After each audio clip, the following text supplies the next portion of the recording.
What's up, guys? It's Toad back with you for Sunday, May 4th. It is Cinco del Quattro del Cinco. What is it again? I don't even know. Whatever the Arrested Development reference is. I'm losing my mind. And it is also Star Wars Day, May the 4th day. So yesterday, 3-2 if we include the Kentucky. I'm going to include the Kentucky Derby as one win.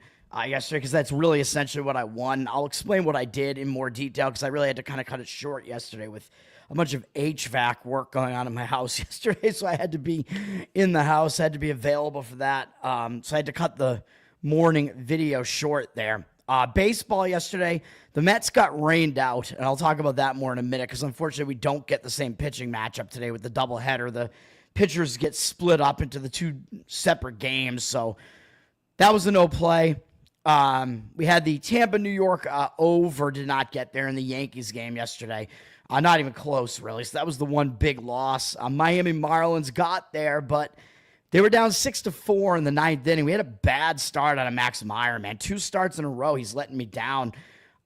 I don't know, man. These pitchers yesterday, these good pitchers, 2 games in a row let me down. Marlins still got the job done, winning the game anyway with a walk-off grand slam in the ninth inning. So I'll take it, but that one, maybe I had to get a little bit lucky to win that one. I don't necessarily know that the handicap was wrong, though. I mean, Max Meyer's got to find himself again, man. I don't know. I am a little bit worried. The under in the Twins-Red Sox game hit, although the bullpen situation got a little bit dicey in that one. The game got up to 7, I think, and there were no more runs scored in the last couple innings there, as the bullpens were able to calm down and finish the game there. But first 5 inning under actually would have worked a little bit better in that game. I guess I think it was like a 2-run score after the first 5 innings. But either way, it got there. That was a win. And then the Braves, unfortunately, that game got it had multiple rain delays, so everything really got screwed up in that game. But when you play these games in the MLB, man, as I always say, you got to make sure that what your book is giving you is these 2 pitchers must start, which means that if, like, spur of the moment, one of those pitchers gets pulled or doesn't actually start the game at all, then your bet winds up being a push instead. It doesn't count because obviously the starting pitching matchup matters a lot in handicap. So usually books, that is what they do. So that's how you want to play it. These 2 starters that are listed have to start the game. Otherwise the bet is voided. But obviously the starting pitcher still pitched in last night's game, and Schwellenbach, just like Max Meyer, another really good pitcher, and he had a really bad game, didn't get it done. I don't know if the rain delay kind of messed with him or what, but I liked that spot. It was a very nice fade of the public, I thought, and Atlanta did not get there either. So baseball was 2-2 yesterday, and I was wrong about the Clippers and the Avalanche and the under in the Game 7 in the Clippers, so didn't go well. I gotta stop playing with my hands here, man. I'm getting a little bit, I'm a little bit angry about how that went yesterday, but the Kentucky Derby was a win. I'll try to explain how I did that briefly. So with the Kentucky Derby, briefly yesterday I mentioned it, and I gave out, like, the group of horses that I liked, that I thought basically had the best chances to win. So the way that you want to do the Kentucky Derby is you kind of want to diversify a little bit, but you want to make sure that the horses that you put in, as long as those horses get there, so you're basically picking like the best of the crop, basically. And if those horses get in there, you're going to do okay and win something. Because I only won like basically the equivalent of one of my bets. I actually thought I was going to score bigger. You never know what you're going to make until the results are tallied as well, because this is pari-mutuel betting. So you're not betting against the odds makers. You're betting against the field of bettors. So there's basically all the money that's in there gets pooled, and then based on how much money is actually in there, that affects like what your payout is. So the payout wasn't that huge, and it obviously depends on how many people are splitting the winnings. So what you want to do is you want to be able to hit like one of those horses that isn't going to be picked that much, and if they hit and they get in, that was Baeza for me yesterday, and I thought that was going to help me quite a bit, and certainly it did, but it didn't help me as much, I think, because journalism cracked the field as well, and a lot of people did still have him. But it seemed to me like people were on American Promise way too heavily, and he did not do well in the race. Render Judgment, and those couple of horses seemed like they're pretty public. I didn't really get it, and American Promise seemed to get some traction late because One thing that I forgot to mention is it was rainy in that area, so the track wound up being muddy. And I guess American Promise, I don't know, something about him being used to running in the mud, but that didn't really become a factor as the race wound up being run exactly like I thought, where you had those two fast horses on the left, Citizen Bull right on the rail, and Neo Equus or whatever were the two speed horses right on the edge, and then the 20 horse who wound up not being quite on the end because Baeza had to run out of the 21 spot, but the 20 spot, I forget what the horse's name was out of there, but those three horses still on the ends were fast, so the race actually did have to start fast, and that is what happened, and it did set up for being a closer type of race. So I was watching it, and it was like exactly what you would expect. Even with the track being muddy, I was like, okay, we see those fast horses out in front at the beginning, Citizen Bull, Neo Equus, whatever. Neo Equus actually was still pretty close towards the end, but then what we saw was the closers started coming up. Journalism made a move, and Journalism came out and was just picking horses off, and it looked like Journalism was going to actually maybe win, making that huge burst of speed there, which wouldn't be surprising at all. But then Sovereignty, definitely a closer of a horse there, was able to actually get it done and beat Journalism out there right at the end there. So interesting race there. And Sovereignty, I'm trying to remember now because I get the horses all mixed up now. I forget which horse. I think Publisher was the one that barely lost to Journalism in the Santa Anita. That was Baeza. What am I saying? That was Baeza. Yeah, so Baeza was definitely a good pick there. And then I was watching the end, and then all of a sudden I see the 21 horse actually is in third place right at the end. I'm like, holy crap, Baeza moved up there and got into the field too. So that really helped because I thought it might have been the 20 horse instead that was there, and it was not. And then there was Final Gambit, who was a closer, was like right there behind the pack too, and came in fourth. Luckily for me, because I didn't have Final Gambit in there, but he is a closer as well. Very appropriate name, Final Gambit. So if he had cracked, I actually would have wound up losing my bets, which wouldn't have been good. But basically, so the way that you want to do that in the Kentucky Derby is you can make use of a lot of the exactas and trifectas. So what I like to do is, this is what I did yesterday, and I've only done this for like a couple of years now, but I take like that group of horses where I think, okay, these are the horses that I think have the best chances to win. So for me, that was Journalism, because you can't really leave him out when he's just that good of a horse. Even if you don't think he's going to actually win the entire race, he's probably going to crack the top, and you don't want him to bust up all your exotics. So Journalism's got to be in there. I had Baeza was kind of my second favorite, obviously, because he was not even scheduled to be in the race just because of the Santa Anita point totals being less because of fewer horses being in it this year. Baeza, like I said, almost beat Journalism in that race. It was a very good horse. So I was like, you got to put him in yours. I liked him to potentially even win the race. So I put him in there. And then you wanted those stone cold closers who are the best ones, just because they have decent chances to win if you think it's going to be a closer race. So even though Sandman, I think, was being overpicked by the public, and I think he came in 5th or 6th, I'm like, you got to put him in there.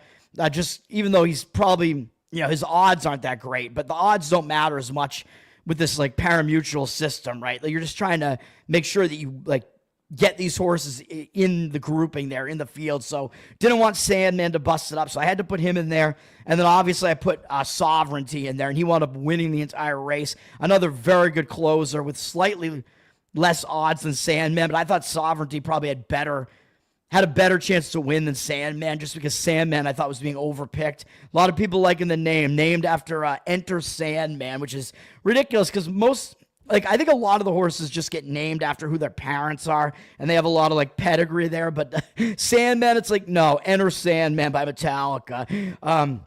And then I had Publisher in there as well. So that's 6 horses, right? So I think I had 6 horses spread throughout. Publisher with the longest odds, but I thought Publisher, I think the odds were a little bit too long on him, even though he didn't do that well in the race. But Publisher is a horse that could do something in that race, and didn't have a win in any race in 7 career races. But the thing about Publisher was that Publisher had come in second in, I think, 5 races and third in the other 2. So Publisher, just a very, very good horse that just happened to not actually win any of those races. And it would have been quite a story if a horse's maiden win, like you call it the maiden when they get their first win, if that happened in the Kentucky Derby for a horse running their 8th race, would have been really crazy. Didn't happen, but I thought you had to get Publisher in there just because I thought Publisher, out of like the long shots, probably had the best odds to get in there. So that's the way that I did it. So I had a couple of box exactas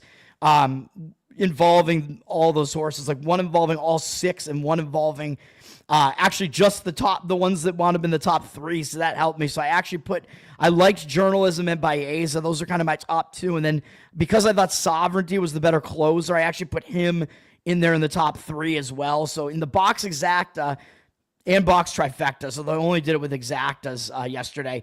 With the box exacta, the box exacta, so the way that you do it is you're picking the top 2 horses, but they can come in any order. So I did one with all 6 of those, just so if basically the way that it works is they're all separate bets, but the way the horse betting works is you can just say, I want this exacta and pick all your horses at once, and then it will just generate all those tickets for you kind of all in one ticket, basically. So like that ticket will win if any of those combinations hit, basically. And then of course the payout, you have to pay more for each horse that you put into it, obviously. That's the way that it works. So as the more horses that you add to that thing, the more money it costs. So obviously you can't win if you put the entire field of horses in it, obviously. That's why you got to pick your best horses, put those guys in, and if those horses win and you're playing up against the entire field of bettors, you're going to win like more often than you're going to lose. So that's what I did. So I did have those couples. So those actually worked out really well, obviously, because and I thought that Baeza might be in those top 2. So the exactas with Baeza actually didn't hit because he came in 3rd. But because I had Journalism and Sovereignty in both of those both won because Sovereignty won, Journalism came in 2nd. Then I had trifectas as well. And with the trifectas, same thing. You could do a box, although I didn't do a box. I actually did a few exactas and a few trifectas just to spread it out. And the way you want to do those is with the straight, not the gay, the straight trifectas. And sorry, I'm making this into an after the fact horse racing show. I apologize for that, but I will get to the sports in a minute. But with those the order does matter with the straight exactas and trifectas. So the way you want to do that is you want to kind of take your top 2 horses, which for me, I liked Journalism and Baeza, and you want to kind of round robin them. So basically you make 2 trifectas and 2 exactas where in each one you have that horse that you like the best coming in 1st, and then in the next one coming in 2nd, and then in the next one coming in 3rd, and then you have the rest of the field basically split across the other 2 positions. And you can have the same horse in both positions too, and the tickets will just get generated. So that's how I did it. So I had like Journalism alone as number 1 in one of them, as number 2 in another one, and that's the one that hit, obviously, and then as number 3 in another one. I did the same with Baeza, so I basically wound up having like 6 trifectas, if that makes sense, and then I kind of did the same thing with the exactas. So hopefully all of that makes sense, and then I did also play both of those horses to win, place, or show, and both those won as well, and that's a more simple concept where it's just if that horse comes in the top 3, you win money on that bet. So that's how I did it. UFC, I'm not covering UFC.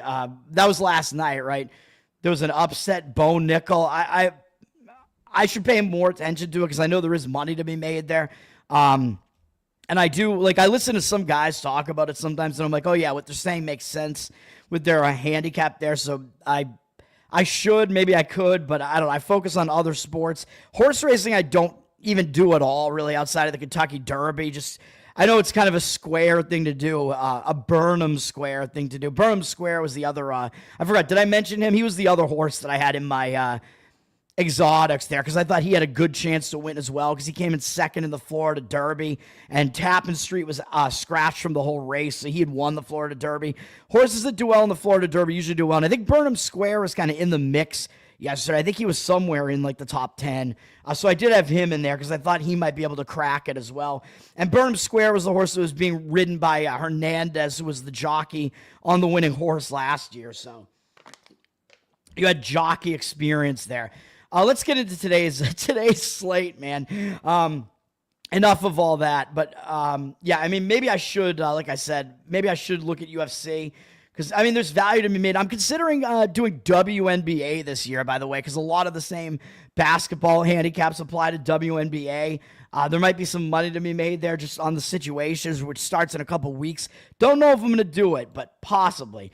All right, let's look at NBA, the men's sport here. We got 2 games here where, as the NBA does with these schedule makers here, we actually have a round 2 game starting before a round 1 game, which is kind of ridiculous, but Pacers and Cavs both advanced pretty quickly in their series. Cavs in a sweep, Pacers in a gentleman's sweep. Lost 1 game in the series. They're playing each other. They're in the first game up at 6 p.m. It's at Cleveland, obviously. Cleveland down from 8.5 to 8. Pretty big favorite here. 68% of tickets, 75% of the cash coming in on Cleveland. So even though the line has dropped slightly, I do think the professional money probably is kind of agreeing with the Cleveland side, but the public's going to be on them too, just because Cleveland, they just ripped through that series against Miami, man. None of the games are even really close. So the public is going to like a team that looks really dominant like that. But the Heat, they look like they gave up in that series, man. So I don't know that you can really take that much away from that, even though the Heat, yeah, I mean, their coach is good, but they just really didn't have the personnel for it. Pacers are kind of a different animal, man. I mean, the Pacers, of course, their one huge weakness is they don't play defense, and the Cavs are the way better defensive team. But the Pacers, they can definitely score with the best of the teams in the NBA, and the Pacers have experience. Now, both these teams have experience, but the Pacers did get into the conference finals last year and play against the Celtics.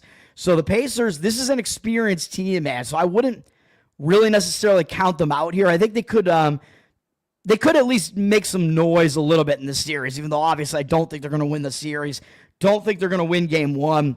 But laying this price with the Cavs seems a little bit dicey to me, so I'm not going to do it. The total is up from 226.5 to 229.5, juiced to the over, with 81% of tickets on the over. Obviously, again, the public is only going to come in on an over on this, with the Pacers being a team that scores a ton. The Cavs, very good offensively as well, and they offend me is what I mean. And 82% of the cash coming in the over as well. However, I would be hesitant to play an over in this game. The total is very, very high, and I know it's high for a reason because the Pacers, they push the pace. They like to play really fast. They score a lot. They don't play defense, and the Cavs just might be willing to kind of play a little bit fast with them and run the floor. So it is possible this game does wind up being very high scoring, but in a game like this where I think both offenses could come out a little bit cold because both teams could be a little bit rusty because both teams haven't played for 3-4 days now or whatever. And that's an angle I like to look at in game 1 of like a new series is how much rest did a team have? And if you have one team that had too much rest, they might actually be getting overvalued because, oh my God, the rest is such an advantage, but maybe it's not. At some point, the rest could become a little bit of a disadvantage if that team is already healthy and if they're just sitting around becoming rusty, their offense can come out a little bit cold. That could actually happen in this game with both teams having so much rest. So I could see playing an under in the first half actually making sense, or maybe even in the first quarter in this game, expecting the offenses to kind of not have that pace right away here. Just come out a little bit rusty after having that rest, and then once they shake the rest, maybe you will see more scoring here. That might actually even be the preferred way to play this game because I just don't really see that much of an angle on the side. As far as the side is concerned, the Pacers actually won 3 out of 4 games against the Cavs during the regular season, but the most recent 2 were in April, and that was the point where the Cavs had already wrapped up pretty much the 1 seed in the conference, and Donovan Mitchell, their best player, didn't play in either of those games. Pacers won both games, I believe. One of them went into overtime, but how much can you really take away from that when Mitchell wasn't in the lineup? I don't think there's that much you could take away from those games. The game before that, the Cavs' biggest win over the Pacers was a 10-point home win, I believe, the game before that, but Halliburton, the Pacers' best player, didn't play in that game. So these teams didn't have a full lineup in either of those games, so I don't know how much you could really take away from that, even though, yeah, the Cavs weren't really able to beat the Pacers by margin at all this year. And then the first game was actually the only game where the starting lineups actually were fully there. The Pacers actually won the game outright at Cleveland, I believe. Actually, am I wrong about that? Maybe it was at home. I don't know. I could look at that really quickly. But that was actually the only game where Indiana had their full where both teams had their full roster. Hold on, let me see. regular season. I'm trying to get my thoughts all straight in my mind here, man. I apologize. Cleveland, it was at Cleveland in January. That was the win I'm thinking of. And then Cleveland beat them the very next game. So it was actually a home-and-home, zigzag bounce-back spot. So Cleveland bounced back and had their best game that they had. Their only win against the Pacers happened right after they lost to the Pacers. And it happened in Indiana, actually. I thought that one was in Cleveland, but it wasn't. The 10-point win was actually at Indiana. So both teams' best game against their opponent basically was on each other's floor. So it is interesting, man. I do think the Pacers could compete here, even though I think maybe the public, I don't know, will the public look at the regular season and be like, oh my God, Indiana beat them 3 out of 4 times? I don't know if they really will, because the public, I'm pretty sure their sentiment is going to be that they like Cleveland more than they like Indiana a little bit, although maybe not quite enough, as the cash percentage is more on Cleveland, but I'm not going to come in and try to play this game. The other game, we have a game 7 in Warriors-Rockets, and this total is way up from 200.5 to 205.5, juice to the over. We've seen a lot of low-scoring games in this series. The last 2, I believe, have been higher scoring. The books put out a total, I think, in the 210s, 2 teens of the first game, and the game went way under, and then they had to start reducing it. So I think the total has been in the 200s. One of them might have been below 200 in every other game. As far as the under here, although I would agree with the under generally in a game 7, because usually you get good defense in a game 7. And I think the number is actually okay at 205. It's kind of in line with where the line has been in a lot of the games in this series. So I don't think the number is really over-adjusted, no pun intended, too low towards the under, even though the books know game 7s do tend to be under games because both teams come out and they play intense defense. So you do tend to see a lot of these games go under. So that is the way that I'd probably lean. But one thing I forgot to mention yesterday is, of course, the Denver Nuggets. By the way, congratulations to the Nuggets. They have advanced. Congratulations to the Dallas Stars, by the way, who overcame a 2-0 third-period deficit and being the worst team in that series and overcame it and beat Colorado, as Colorado cannot seem to advance past the first round. Just insane. But congratulations to them. But yesterday's Nuggets-Clippers game wound up going over the total. And one thing that I will say is, even though unders make sense in game 7, they actually become more of a strong play in the games beyond the first round, because then it makes sense, because then you get the really good defensive teams that tend to advance in the playoffs. They're playing each other later in the playoffs, and the offenses maybe are getting a little bit more tired, whatever, even though tiredness does affect defensive intensity as well. But you get more unders in game 7s as you move on in the playoffs, and not as much in the first round. But in this game, this is a good defensive matchup. Warriors were 7th in the NBA in defense. Rockets were 5th, I think, basically in defensive efficiency, depending on whose metrics you look at. So I could definitely see this game going under. And the last game went, or 2 games, I think both went so far over that I could see a little bit of a regression here. And you might see these defenses really come out and play intense this time. 77% of tickets on the over, only 75% of the cash. So I do lean to the under, despite the way that this line has moved way high. A little bit similar to last night, where the number actually moved up on the total. On the side, the Rockets are sitting at 2.5 with really not much movement. 55% of the cash coming in on them, and 53% of tickets on the Warriors. The Warriors, they've been the public team throughout the series, even though I won 1 game on them, lost 1 game on them, and I won 1 game on Houston during the series. I have a hard time with this one, man, because in a way, I think the Warriors should bounce back, because as I was complaining about, I thought they were going to bounce back in the previous game, and of course they didn't. But the Rockets had 46 free throw attempts in that game to the Warriors 22. That's absolutely insane.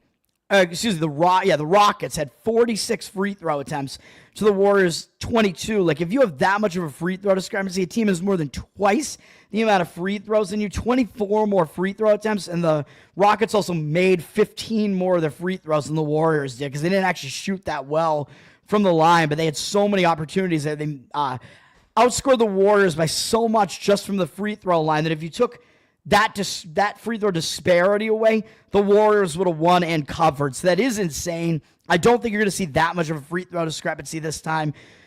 So I do think that if you are looking at a zigzag aspect of this, the Warriors should be the team that makes the adjustments and should be able to play better here. Now, Also, the Warriors do have experience, obviously. They have the pedigree, so they have way more experience, and that could come into play in a Game 7 in a huge pressure game like this. However, the Rockets have played well throughout the series, so I don't know that the pressure is really going to get to them in the Game 7, although these guys had not been here before, although Udoka, their coach, kind of knows the deal because he was coaching the Celtics through some of their playoff runs. So he is a pretty experienced coach. The players aren't as experienced. Obviously, the Warriors have a ton of experience and pedigree on their side. So I do think they do have the experience edge. But getting into a Game 7, the Warriors' age, yes, it means they have a ton of experience, but you have to balance that with age, and they might be getting a little bit more fatigued than a young Rockets team is. So I don't know. You got to try to figure out which one of those is going to win out. Like, where's the balance going to be there? As the Warriors could be getting a little bit more tired because they are a little bit older, although they brought in Butler, who's not as old as like Curry and Green. Green with like a gray beard at this point, basically. But if you get a defensive matchup, it kind of makes sense that maybe it's going to be a close game and maybe you want to look towards taking the points as well. So there are a lot of factors coming into this game, man. I don't know which way I would even want to lean in this. I slightly lean to the Warriors, I guess, just because I'm a man of the zigzag, and I think the experience may play out, and I did pick them to win the series to begin with. So I do kind of think that's going to be the case there. Like, the Warriors, were they up? They were up 3-1 in the series, weren't they? I forget. I think they were. So I don't know. Do you think they're going to lose 3 straight? I don't know. But, of course, it's obviously way more likely once they've already lost the first 2. But in a way, I do think the zigzag might play an effect here. The other thing that does worry me is that the Rockets have a deeper roster, as the Warriors really are kind of relying on just Curry and Butler to really do almost all their scoring. So I don't like that. The Warriors don't have a lot of depth at this point. Let's go over to the NHL, where I also do not have any plays. We have one game, which is also a Game 7, St. Louis and Winnipeg. And yesterday's Game 7 did not go under because of the late scoring, basically. If you had under 5.5 in that game, I really feel for you. It was a terrible beat because it went over because of an empty net goal right at the end there. 2 late goals as well. That was a 2-0 game into the third period, so that game should have gone under. In Game 7s, just like I said with the NBA, intense defense is kind of the name of the game. So I lean to the under in the St. Louis-Winnipeg game as well. Public's going to look and see every game, I think besides one of them, has gone over this number in this entire series, but that one was at home for Winnipeg. So I do think that the under is worth a look in a game like this. Total down from 5.5, really juice the under, though, to 5, juice the over, so a slight move down. 85% of tickets on the over and only 66% of the cash. Public's going to only want to come in and play the over and think this is just way too low of a total based on what we've seen in the series. But again, that one lowest scoring game was at Winnipeg, and Winnipeg, they got a really good goalie, and it hasn't really shown up in the series. They got Hellebuck, who's one of the best goalies in hockey, and they do play well at home. Usually they play good defense at home. They're one of the best home teams in hockey, so I do think that their under style of game will show up in this game, and I think Winnipeg is the right side in this game. St. Louis has played very competitively, but every game has been won by the home team in this series, and after St. Louis won again at home, which I told you I thought they would, shifting back to Winnipeg again, I do expect Winnipeg to take this game, even though I do think that they're overrated. They are looking at the President's Trophy curse, but I do think they're going to win this game. I do think they get by this round. They're up from -150 to -166 now, so the money seems to agree with me on this. 67% of tickets, 80% of the cash coming in on Winnipeg. I agree with it. I do think they are still the better team here, as the odds makers are telling you they are. I did pick them to win this series in my bracket as well, so that would be the way that I would look. And again, Winnipeg, very difficult to fade at home, and again, they're 3-0 at home in this series, so I would not want to fade any of that. It's close to being a play for me. I consider playing Winnipeg. I do like the side. You might be able to find a little bit of a better price than that, but if you play Winnipeg, I think you just have to suck up the juice, just play the money line on Winnipeg and just get them to just win the game, because it could be a close, low-scoring game. So I think if you play Winnipeg, you do want to play the money line in that one. Let's go over to Major League Baseball now, where I have all of my plays of the day here, which is only 4 plays. I'm trying to be a little bit selective, give you my thoughts on every game, as I usually do in baseball with my baseball autism going on. First game up, Mets St. Louis.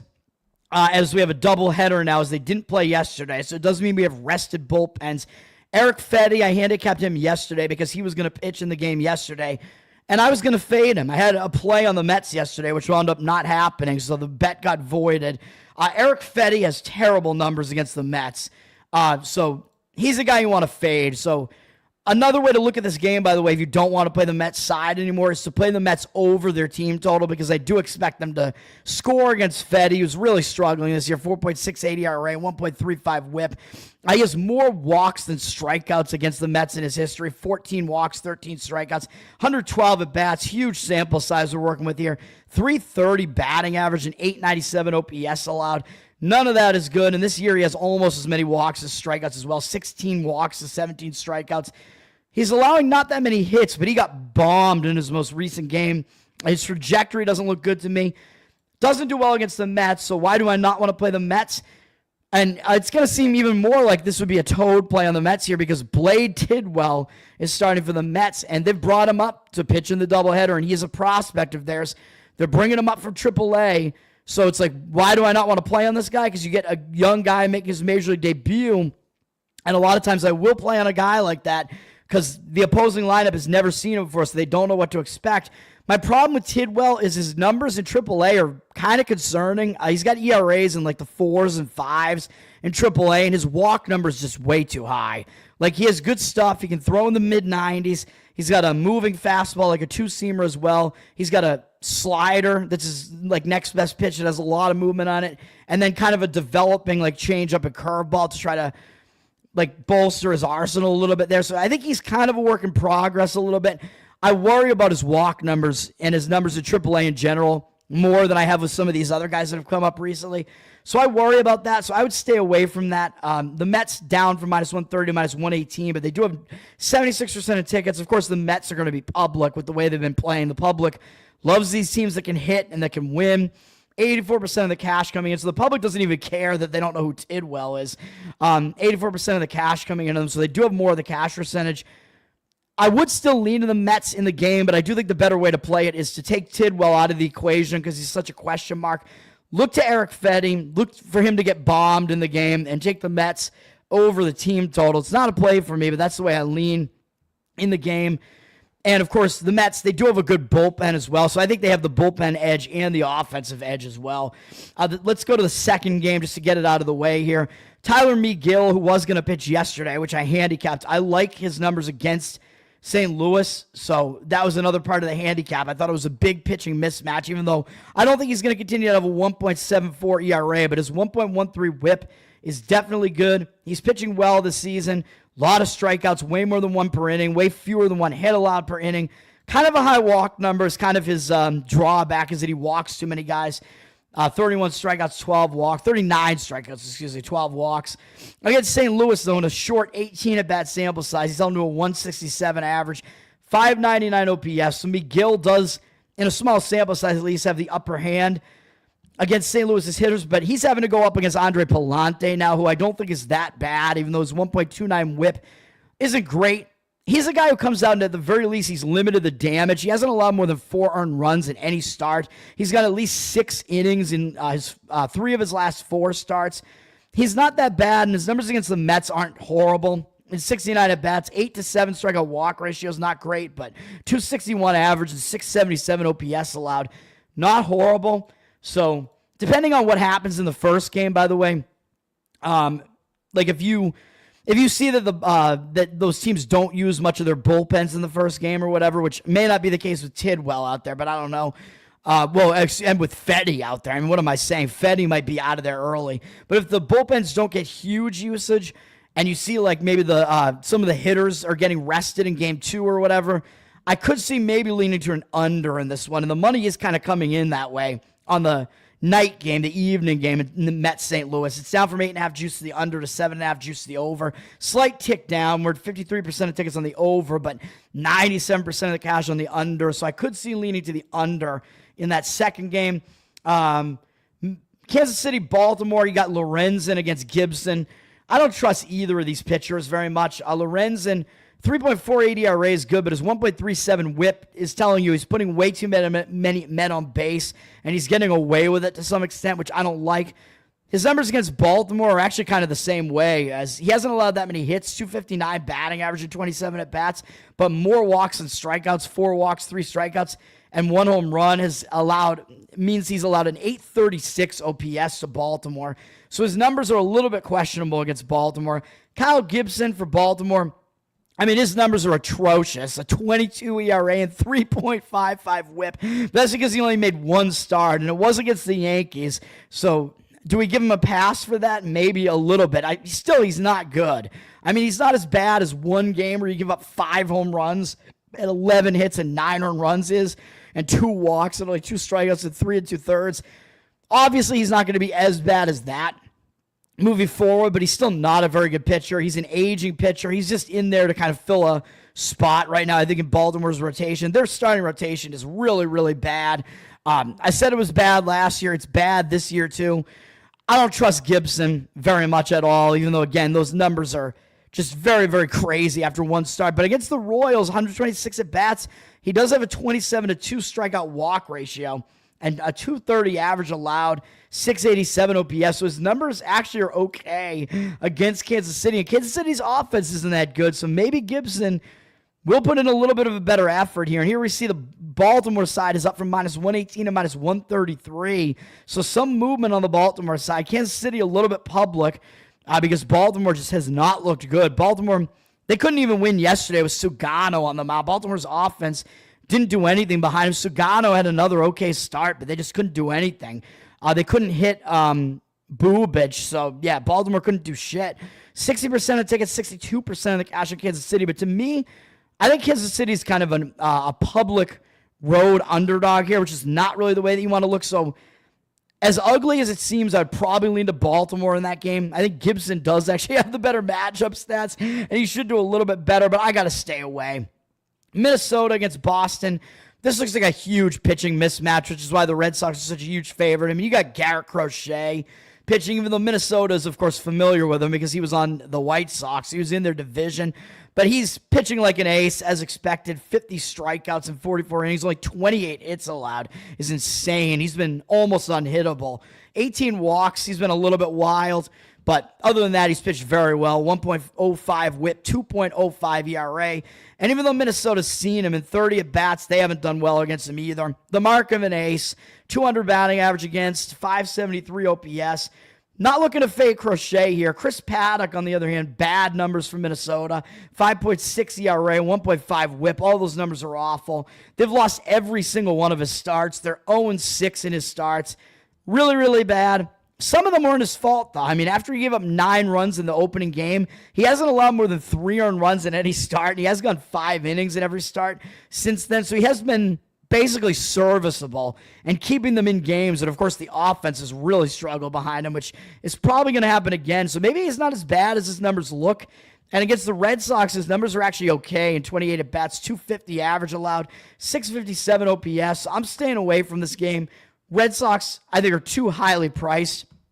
And the money is actually coming in against them, expecting that maybe we don't get a lot of scoring in this game. Down from -210 to -187. 94% of tickets, only 72% of the cash. Possibly I would lean towards an under in this game. The total's up from 8 juice the over to 8.5 juice the over. 68% of tickets, 81% of the cash on the over. I don't know that I agree with that move. I think Paddock, again, like based on his matchup numbers and the fact that he really has kind of limited the damage since his opening game with Crochet on the other side of the mound, you could see the game wind up being pretty low scoring. San Diego and Pittsburgh, my first reaction to this is I want to play Pittsburgh in this game because San Diego, I think they're in a fade spot here. They're looking for a sweep, and they got the Yankees up next. So a team trying to avoid a sweep usually comes in with a little bit extra motivation. That's Pittsburgh in this game. San Diego could start looking ahead as they've already beaten Pittsburgh twice. They've already won the series. I mean, they got the Yankees up next, which is a big series. So San Diego might be looking ahead a little bit here, thinking, well, we easily beat Pittsburgh already. We got a bigger game up next. You know, it seems like a pretty classic look-ahead spot. And the matchup actually kind of looks good for Pittsburgh as well, where you do have Kolek is pitching for San Diego, Steven Kolek, not Tyler Kolek from college basketball. And he's never made a start in the majors. He was on San Diego last year. He's not that young, 28. He made 42 appearances last year for San Diego, but they were all out of the bullpen. And even pitching out of the bullpen, he wasn't good. 5.21 ERA, 1.52 whip. Actually, his strikeout walk ratio was actually okay, but he was getting hit around quite a bit. Gave up a lot of hits. Wasn't good. 59 hits and 46 and 2/3. And in relief appearances, that's even less good because usually with a relief pitcher, they're going to have their best stuff when they come out of the bullpen and they just start throwing. And then they get pulled out of the game before they're tired, right? So usually you see their best stuff, which is kind of why teams go with the opener approach. But he was still not good last year. He will be doing an opener, I would imagine, in this game because he's never made a start before. So I think you're probably not going to get more than a few innings out of this guy, I would imagine. And then San Diego's going to turn over to the bullpen. And yes, their bullpen is good, and they can mix and match their bullpen arms. So that gives me a little bit of hesitation in fading San Diego here, even though they should dip to the bullpen a little bit earlier, as Pittsburgh has experienced starter Andrew Heaney on the mound, who's having a good season, 2.5 ERA, 0.89 whip. So it looks like a big pitching mismatch in favor of the Pirates. But I have to temper it a little bit. Heaney did have a bad start his last time out, but it was against the Cubs, who hit pretty well. But 3 walks and no strikeouts. A little bit alarming, but still on the season, 31-9. Strikeout walk ratio is pretty good, and he's still allowing very few hits on the season, 23 hits and 36 innings pitched. But against San Diego, he has only been mediocre in 81 at-bats, 272 average, 820 OPS. Gives me a little bit of pause. I still do like the Pittsburgh side for all the reasons I just said, but I don't think it's as strong a play as I thought maybe it was when I first started breaking down this game. So unfortunately, I think I just have to stay away from it. But the cash percentage, the market read is definitely all over Pittsburgh here. Of course, the problem that you run into is that San Diego still has the better bullpen and the better offense than Pittsburgh does. So that's a little bit questionable. If I was going to play it, maybe you look first 5 innings because while Kolek is in there, you probably want to be fading him. So first 5 innings may make sense, but I worry a little bit about Heaney, just his numbers against San Diego not being as good as I would like to see them be. Pittsburgh sitting down from minus 120 to minus 118, but 69% of the cash coming in on Pittsburgh, 55% of tickets on San Diego. So public coming in on San Diego's, they obviously are going to play the team with the better offense, the better record. San Diego has not been quite as good on the road, though, even though they've won some road games recently, but they're only 500 on the road. They have definitely been a lot better at home, so you can fade them on the road. I do lean to Pittsburgh. Not a play for me. Next game up, I'm going right back to the well, and I'm going over, even though it didn't work yesterday. Tampa, Yankees in the Bronx. I'm going over, even though I know the Yankees have a pretty decent bullpen, and so does Tampa. If you want to go over in the first 5 innings, I don't mind that either, because a lot of this has to do with the starting pitching matchup, but I think the starting pitching matchup kind of flows into how the game is going to be, right? Because then the bullpens come out earlier, and that means the bullpens get used up a little bit more, and you kind of have to dip into some of those lesser bullpen arms. So I like the over in this one. I know that the market doesn't seem to quite be in agreement with me on this. It looks like it's dropped from 9 juice the over to 9 juice the under. 55% of tickets on the over and 55% of the cash on the over. So it's not a very public overplay. We've seen both games go way under in the series. I mean, Tampa can't hit that well, but I think this might be the recipe, and I think the Yankees' bats might finally break out. As, of course, this Yankees offense is extremely potent. They just have games where they don't score, and it's kind of inexplicable, but I don't think this is going to be one of those games, as Taj Bradley is on the hill for Tampa, and he hasn't been really getting it done. 4.58 ERA, 1.33 whip this year, not good. Way too many walks. 15 walks and 35 1/3, not good. He hasn't been very hittable, not allowing that many hits, but his last 2 starts have been good. One pretty impressive at Arizona, pitched pretty well. 6 innings, 3 runs allowed. But then his most recent start, he had more walks than strikeouts for the second time in his last 3 games. And it was against a weak Kansas City lineup. Oh, and by the way, 3 starts ago, the Yankees saw him, and they scored 6 runs off him in 5 1/3. And he had more walks than strikeouts in that game. That was the other of those 2 games. So the Yankees dealt him his worst game of the year.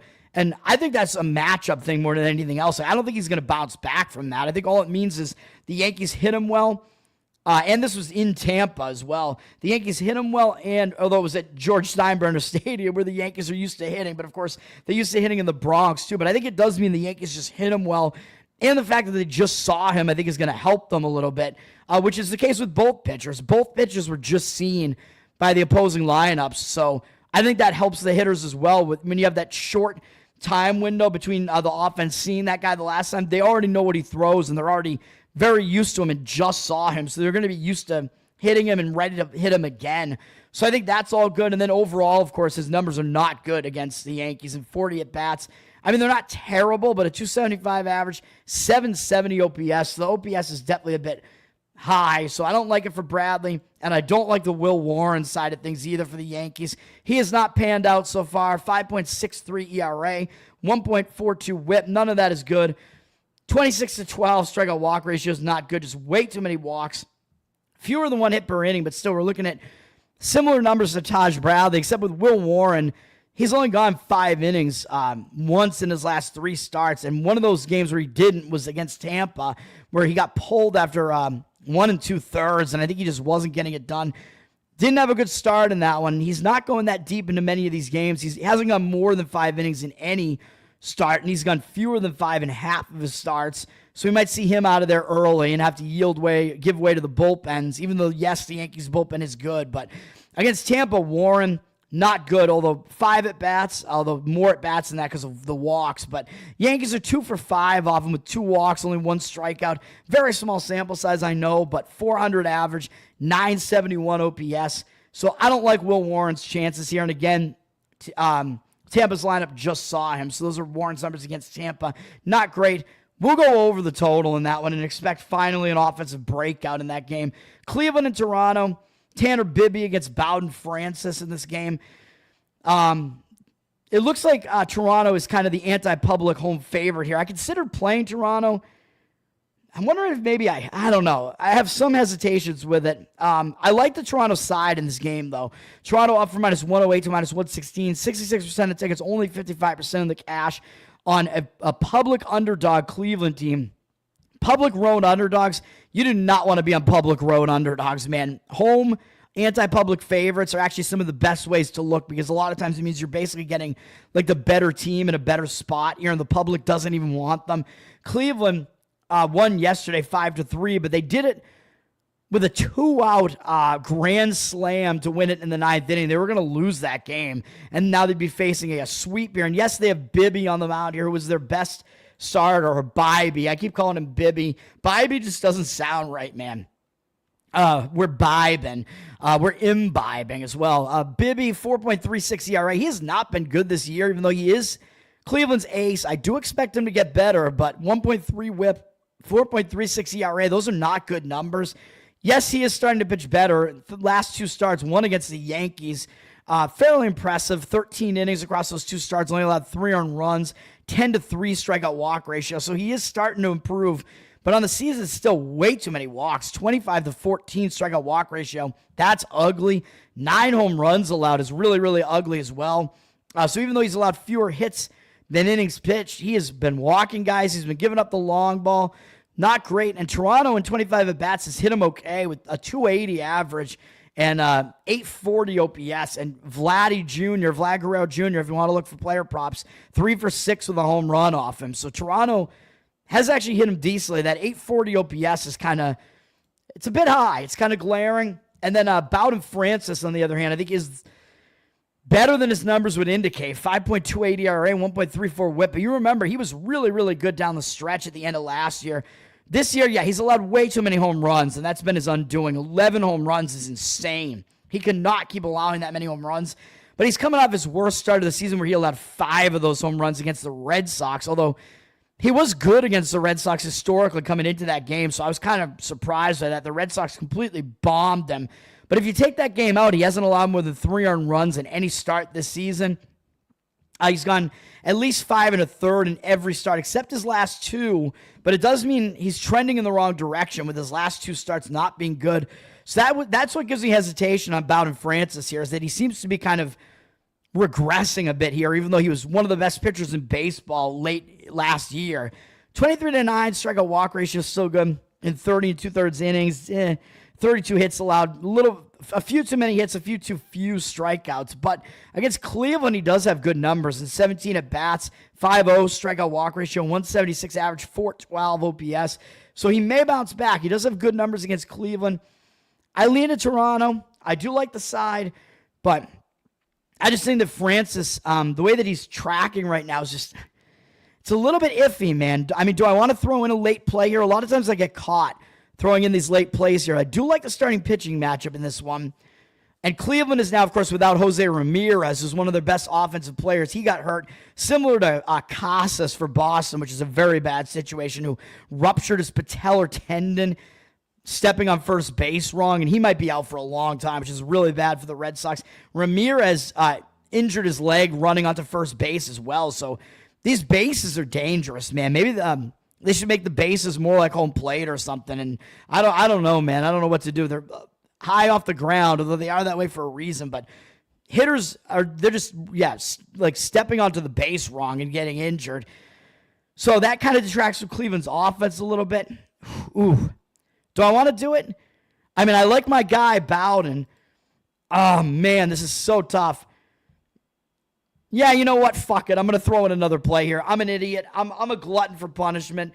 Some of you guys like the extra place. Let's do it. We got Toronto at about minus 115 or so. We'll do it. So we'll play that one, Toronto. We'll make it a play. Unfortunately, I'll hold it up there for a little bit longer just to make it official, baby. Hopefully I don't lose. Now I'm going to have 5 plays. A's in Miami. J.P. Sears has actually been pitching quite well for the A's. 2.94 ERA, 1.07 whip. Nice numbers. Marlins only have 4 at-bats against him, so a lot of their guys not even familiar with him. They have no hits off him, 1 walk, 2 strikeouts. So Sears, very limited sample size, but he's done well against Miami's hitters that have seen him. The rest of their lineup hasn't even seen him before. So I think you got to give the advantage to Sears in this matchup. Edward Cabrera, as I keep saying, he has good stuff, but it just hasn't panned out because he's just all over the place. 7.23 ERA, 1.77 whip. He throws hard, strikes guys out, way more than 1 strikeout per inning, but he walks guys like it's nothing, and he's allowing way too many hits. So, yes, he's faced some good lineups, especially Arizona and the Dodgers. So I think he will be better than what his numbers are here. His numbers are good against the A's in 18 at-bats, 8-1 strikeout walk ratio, 167 average, 488 OPS. So maybe he'll do a little bit better in this game as well. So, I mean, if you really want me to have a lean on this one, probably it would be to the under in this game, even though the A's offense is good and they could potentially do damage against a very shaky Cabrera. The public is actually on Oakland, 86% of tickets and only 70% of the cash. Reverse line movement on against Oakland, down from minus 121 to minus 116. So a lot of market movement on Miami, which I don't know if I necessarily agree with that, although thinking that maybe there's going to be some progression from Cabrera, but I do trust Sears a little bit more than Cabrera right now. 65% of tickets and 82% of the cash on the over, so the money seems to disagree with me on the under, too. I'll stay away from this game, but total up from 8.5 juice to the over to 9 juice to the over, but I could see both pitchers putting in a decent performance there, so I'll stay away. Next up is a play for me, and I'm going to play on Arizona to try to avoid the sweep here against Philadelphia. Philadelphia, they're starting to get on track. They're winning, but this is going to make them a public team at this point, man. They got 2 wins against Arizona in this series already. They're starting to win. They won a series against the Cubs, won 6 of their last 7. They they only lost 1 game to Washington, but Washington sucks. So Philadelphia's moving up. They're about to start challenging the Mets here. But I think this is a spot to go against Philadelphia, man. I mean, yes, they played decently yesterday. Aaron Nola had a nice bounce-back performance yesterday, but the Diamondbacks actually used fewer of their pitchers because Fott, surprisingly, actually got kind of wrecked in that game, and they just took him out, put in their relievers, and they saved most of their high-leverage relievers. So the D-backs actually have some of their better relievers still available here, although the Phillies, they only use 3 relievers. I mean, they didn't really dip into their bullpen that heavily. And Arizona's bullpen is kind of questionable, but Phillies I don't think is that great either.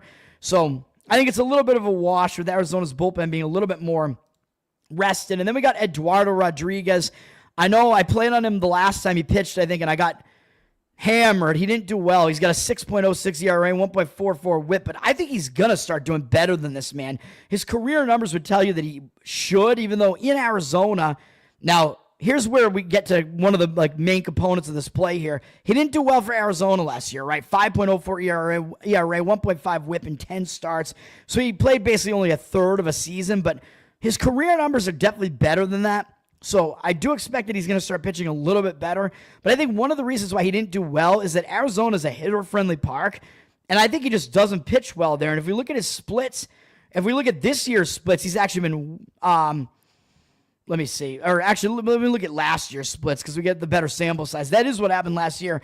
Last year, he was actually way worse at home with a 5.65 ERA at home, 4.22 ERA away, 291 batting average allowed at home, and only 259 on the road. So in a larger sample size, he was actually significantly better on the road last year, even though that hasn't been the case so far this year with a horrible away ERA of 8.16. I understand. On batting average against 224 at home this year, way better than the 353 on the road, 4.42 home ERA. I know, but we don't have much of a sample size here. And his road stats are being completely skewed by this horrific start against the Mets, which I think that might have been the game that I was on. Was that the game I was on? I don't know, but he just got blasted in that game. And if you take that game out, he hadn't allowed more than 4 earned runs. And then he's got a 35-8 strikeout walk ratio. So his numbers have not been bad this year, except that he's allowing way too many hits, 39 hits and 32 2/3.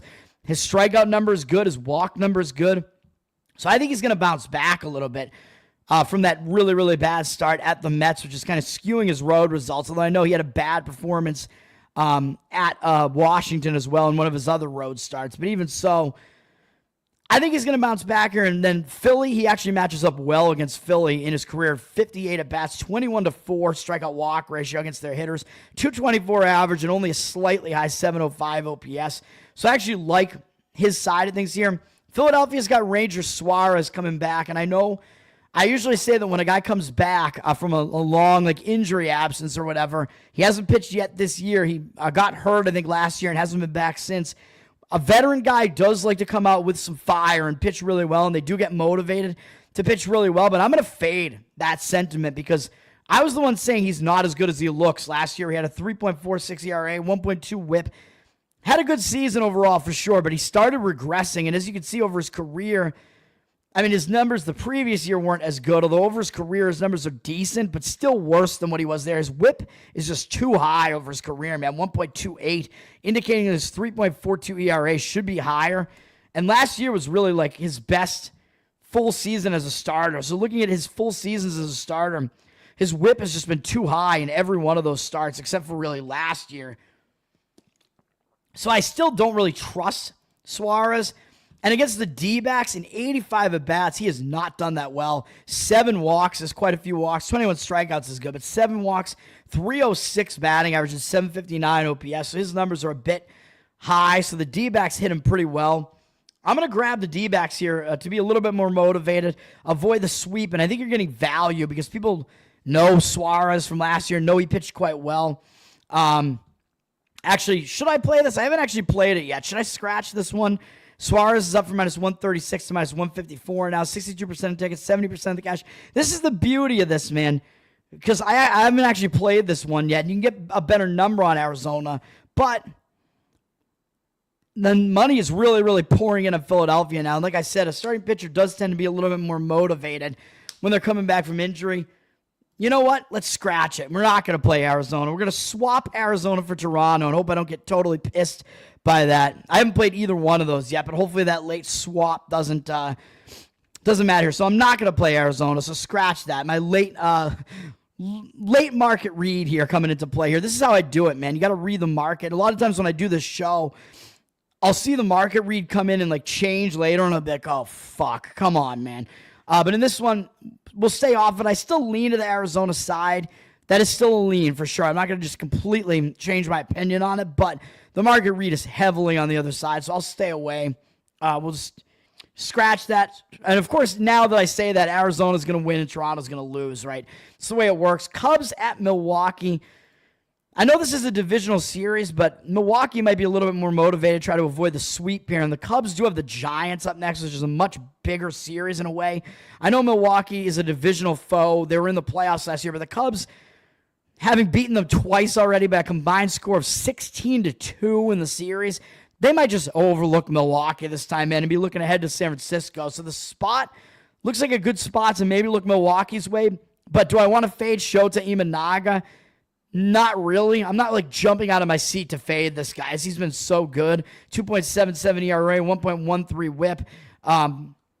Walk number maybe a little bit high with 13 walks, 30 strikeouts, but for the most part, he's been very, very good. However, Milwaukee was able to get to him a little bit last year. 18 at-bats, 278 average, 778 OPS. So Milwaukee was able to actually, they were one of the teams that actually was able to hit Imanaga okay.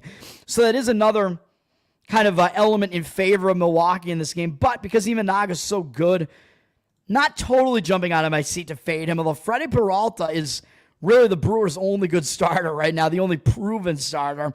3.52 ERA, 1.07 whip. Really good numbers this year as well.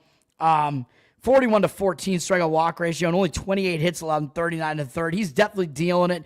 Not allowing a lot of hits, striking out a lot of guys. And against the Cubs, even though their offense is very potent, huge 117 at-bat sample size, he's actually held them to a 171 average and 613 OPS. That's crazy.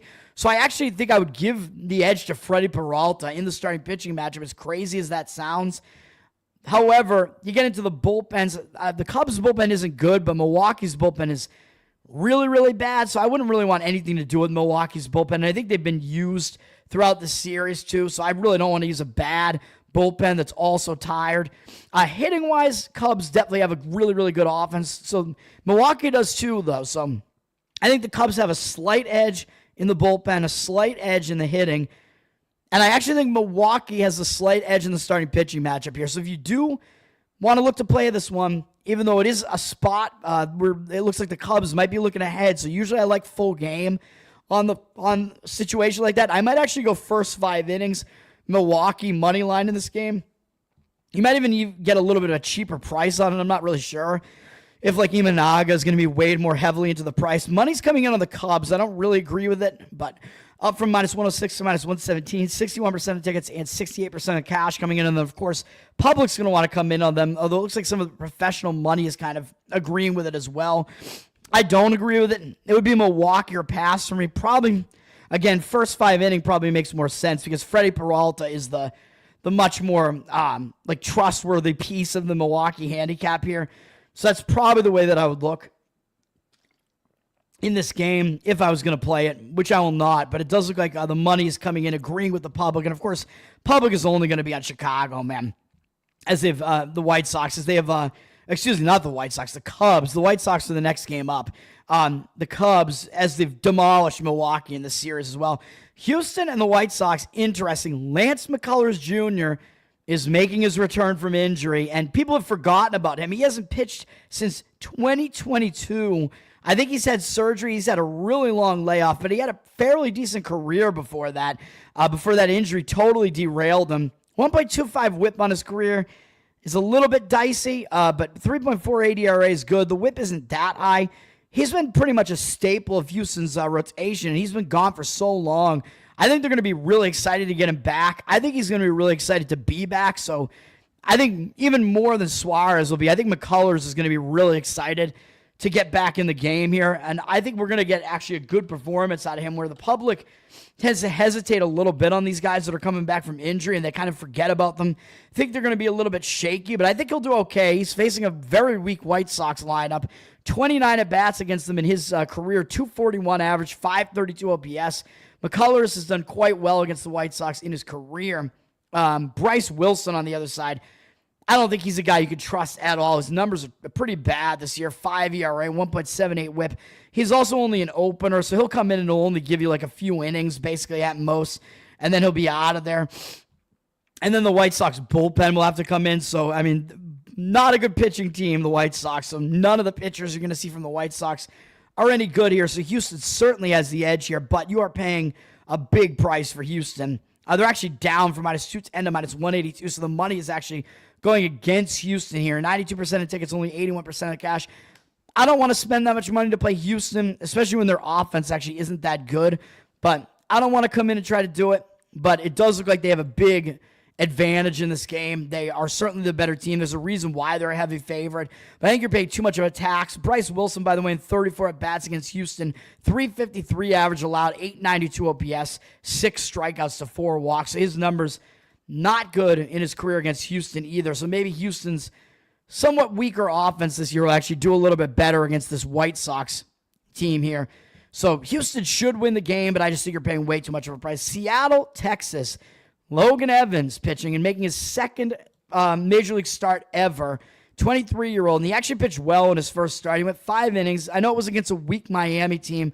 He did walk 3 guys, which is a little bit concerning, but again, you're a little bit nervous when you make your Major League debut, man. So overall, he did pretty well, even though he gave up a home run, 3 walks. He limited Miami to 2 earned runs, 3 strikeouts as well.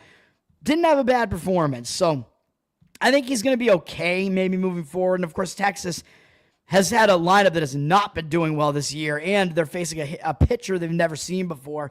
So I do think the pitcher has a little bit of an edge there. And then, of course, we have the much-proven Jacob deGrom on the other side for Texas, who's pitching well this season, 2.73 ERA, 1 whip. He seems to be pretty much back, man. A 33-7 strikeout walk ratio and only 26 hits allowed in 33 1/3. He is becoming the deGrom that we know, although he's coming off 2 straight games against the A's. But the A's offense has improved this year, man. He went 11 1/3 innings across those 2 starts, only allowed 2 earned runs and striking out 13. So that's pretty good as well. I mean, he's off to the races. deGrom pitching pretty well. Against Seattle, his numbers give me a little bit of hesitation, though. In 43 at-bats, 256 average isn't bad, but 952 OPS, a little bit on the higher side because he's got 6 walks against him and 4 home runs allowed. 2 of them are Mitch Garver, though. And if you want to look for player props, Garver has homered in both at-bats that he's ever had against deGrom. So 2 for 2 with 2 homers. But because he does a lot of the damage there, I might dial it back a little bit on deGrom having a really bad OPS against Seattle. But because of those numbers, I'm not going to jump in and play this game. My lean would probably be to look towards the under in this game with that starting pitching matchup, but the money is coming in against that, moving it from 8.5 juice to the under to 8.5 juice to the over. 57% of tickets are on the under, but 89% of the cash on the over. So it looks like a lot of market indicators on the over. I don't think I really agree with it, but I don't really have a strong opinion on that one, really. Just a very slight lean to the under. Colorado and San Francisco, I mean, you're not going to get a bigger mismatch than this, man. Is San Francisco a minus 385 favorite or something in this game? There's no way I don't think you can play San Francisco money line, run line, whatever the case. You're just paying way too much of a price here, even though it's a giant mismatch, pun intended, with German Marquez pitching for Colorado, just atrocious. 9.82 ERA, 2.06 whip. He makes you actually want Senzatello to be pitching for you rather than Marquez. I mean, his numbers have been awful this year. There's nothing to like about this at all. Putting more than 2 men on base per inning and almost an ERA of 10. And doesn't get better against the Giants at 57 at-bats, 333 average, 1,071 OPS in a fairly decent-sized sample. I mean, this is a complete mismatch. Logan Webb on the hill, basically the Giants' best starter. 2.83 ERA, 1.21 whip is a little bit high for my liking, but he's getting it done, man. A 50-11 strikeout walk ratio. That's good stuff. And against the Rockies, he's been pretty good in 94 at-bats over his career. 255 average, 644 OPS. So obviously, Giants, way better team, have a huge matchup advantage here. I just don't think there's any way to really play it unless Giants team total over would probably be the way that I'd play the game, man. Even though the line has dropped a little bit from 7.5 juice to the under. If you're playing an under with German Marquez on the mound, you should get yourself a therapist, would be my opinion there. Even though the cash is coming in the over, 84% of the cash and only 67% of tickets. So the cash percentage is on the over. Yeah, I mean, with Marquez on the mound, he could get just absolutely lit up. So I would not try to play the total in this game. But because I think Marquez is going to get jacked in this game, I think the best way to look at this is to play San Francisco over their team total and just expect them to score a lot of runs. That might be the way to play San Francisco and get a bit of a better price. Detroit and Anaheim, I'm going under in this game, even though you do have to pay a little bit to get under that 9 at minus 120. As I say in baseball, the key numbers are 7, 9, and 11. So you want to get on the better side of those numbers because that's the number that breaks the tie, man. A 3-3 tie, a 4-4 tie, a 5-5 tie. So if it lands right on the 9, at least it'll push if you're paying that extra. I like the under in this game, man. I'm not sure that either lineup is really that powerful at this point. I know we've seen some pretty high scoring in this series, especially the first two games, 14 runs and 10 runs. But then we saw it dial back a little bit with 7 runs in the most recent game. And by the way, then 10 runs was very misleading. That was a 1-1 game in the 9th inning. Schoolball had pitched for Detroit, and then 8 runs came across in the 9th inning alone for Detroit. So that's a misleading total there. So I think looking to the under is the way to look here. Reese Olson, I mean, I think he's still the second best pitcher in the Tigers rotation to Schoolball. Obviously, Olson's starting to pitch a bit better, but it's not like he's even been bad, really. I mean, his first start against a really good hitting Dodgers lineup was pretty bad, I guess, just because he didn't go 5 innings. But even including that start, he hasn't allowed more than 4 earned runs in any start. On 4 of his last 5, he's allowed 3 or fewer. In 2 of his last 3 starts, he's allowed no runs. 5 innings and 7 1/3 innings, but he was good at home. Yeah, so he's a little bit worse on the road, which does concern me that all of his bad starts have been on the road. So that does concern me a little bit, but I'm not as concerned about it because he's facing Anaheim, and he's done really well against them in 29 at-bats, 207 average, 499 OPS. So I think it'll go a little bit better for him here than, Houston. Yeah, they can hit okay. Minnesota, I mean, they really can't hit, so that one's the most disturbing one. But those are both, the Minnesota and the Dodgers one were both early in the season. And, of course, the Dodgers, you can give them a pass for not doing well in that game. So a mixed bag, but overall, I mean, Olson, he's got a couple of years of experience now. We've seen him. We know what we're going to get out of him, and I expect that he's going to continue to pitch fairly well, which he has over the last couple of seasons. So I like all that. And then for, let me see, Anaheim here, we got Jack Kohanowitz pitching, and I think he's better than his numbers would suggest, even though his numbers are awful, I know. So that's kind of the riskier part of this handicap. 5.29 ERA, 1.45 whip, a little bit worrisome, but he's allowed 4 or fewer earned runs in every one of his starts. So he's a guy that's coming out. He's keeping you in games. 12 innings over his last 2 starts, although one was in Seattle, which is pitcher-friendly, and he walked 4 guys in that game, which is a little bit of a concern. But allowing only 5 runs across that 12-inning span isn't that bad. He's not really a strikeout guy. 19 to 12 strikeout walk ratio is pretty bad, really, so I worry about that a little bit. He's walking too many guys. He's allowed more than 1 hit per inning. He's got to start turning it around, man, and this might be the recipe for it. As against Detroit in 18 at-bats, they actually have not hit him well. 222 average, 556 OPS. So I think Kohanowitz is actually a little bit undervalued right now. And last year, yeah, he's not a strikeout guy, but his numbers were actually pretty good in 11 starts last year with a 1.19 whip and a 3.99 ERA. For a guy that was a rookie, that's not bad. He's just not a guy that comes in and strikes guys out. I mean, his walk number was lower last year in that many starts than it is this year. So he does have the ability to get that thing under control, man. So he was nowhere near as wild last year as he has been so far this year. So I think he's going to settle down. I like the under in this game, and that's the way that I'm going in this game. It looks like the cash disagrees with me, though. It's kind of just sitting at 9 juice to the over. 58% of the tickets and 79% of the cash on the over, but I don't really agree with it. This is probably the weakest play, actually, even though I added Toronto late. I think that might be the weakest of all the plays there. And then the next game up, I'm going to go over in Washington, Cincinnati. I mean, we're looking at a game at Cincinnati, man. So great American ballpark. You want to look towards overs. And I know Mackenzie Gore, he's going to be tough to fade. I know, because Mackenzie Gore is doing really well this season. 3.51 ERA, 1.1 whip. Maybe he's finding something because he hasn't been quite as good throughout his career. So do I expect a little bit of regression out of him?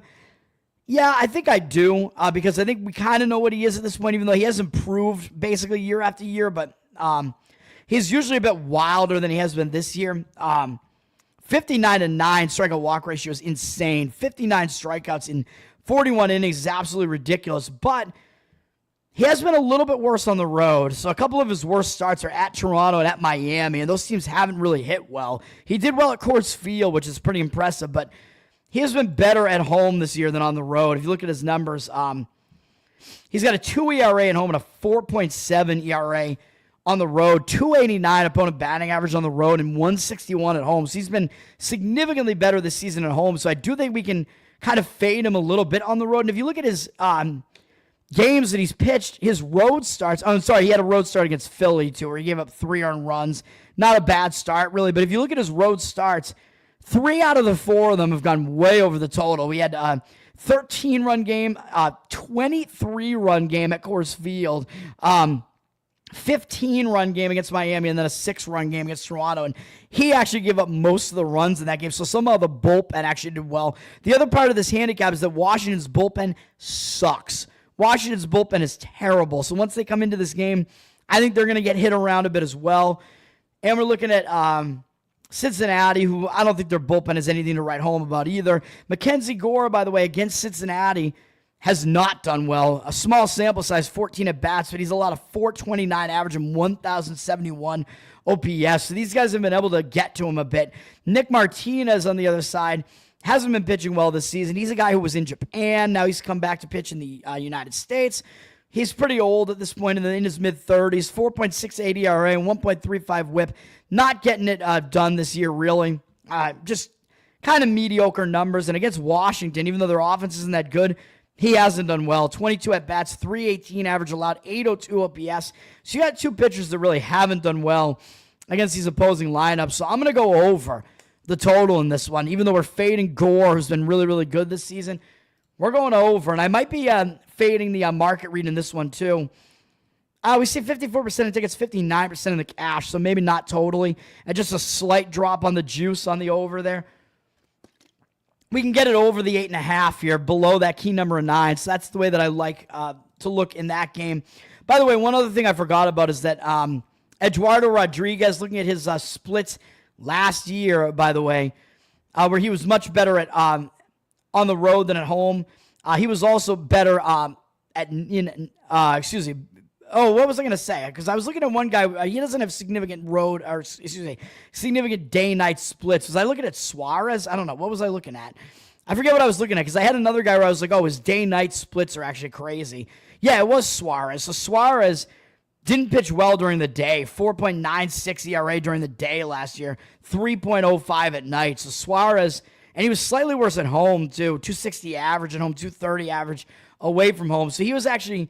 The worst spot for Suarez was daytime games at home. But again, I'm not playing Arizona anymore, but that was one other thing that I was going to point out about that game. I already talked about this night game between the Mets and St. Louis in the doubleheader. And finally, we get the Dodgers against Atlanta. And yes, Atlanta's trying to avoid a sweep here, so they should be a little bit extra motivated to avoid the sweep.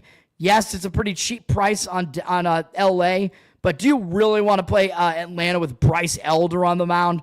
There's no way that I could do that. 5.33 ERA, 1.41 whip.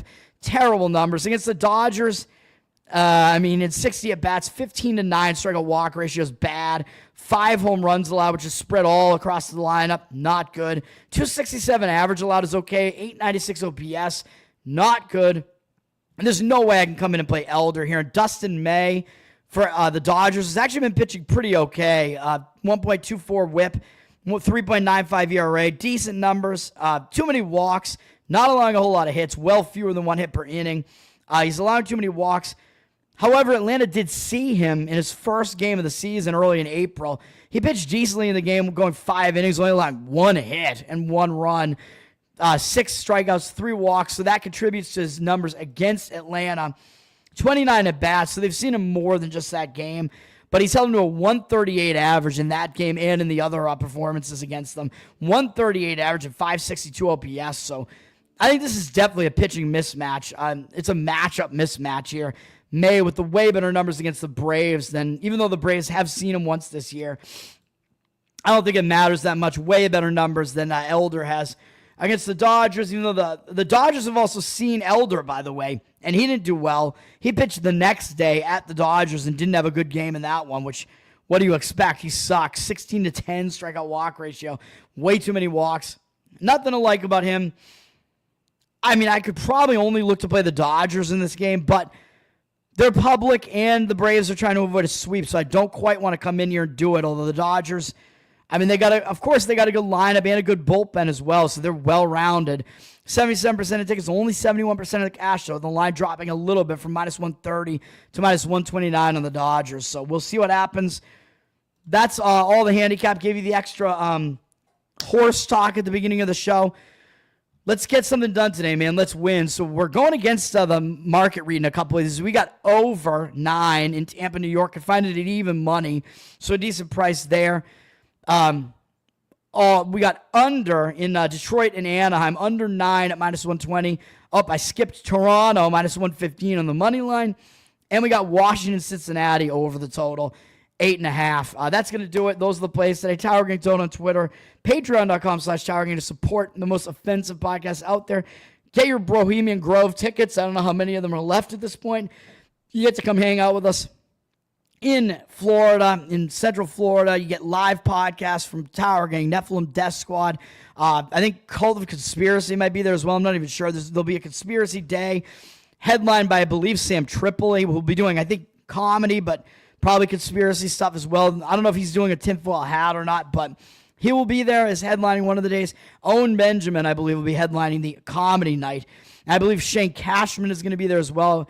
Sounds like maybe Jake Shields might be there as well. I'm not sure if that's confirmed or not, but it's going to be a crazy couple of days. It's 2 nights, Friday, Saturday. Go to both, man. If you're going, you don't want to miss one of the nights. I mean, both nights are going to be crazy. They're going to be similar to each other. Let's get it done. I'm going to be doing a live bodybuilding judging with, I'm judging Cole, Raven, and maybe Jose is going to jump into it as well. So that's going to do it. Tower Game, baby. Peace out. Let's have a good Sunday.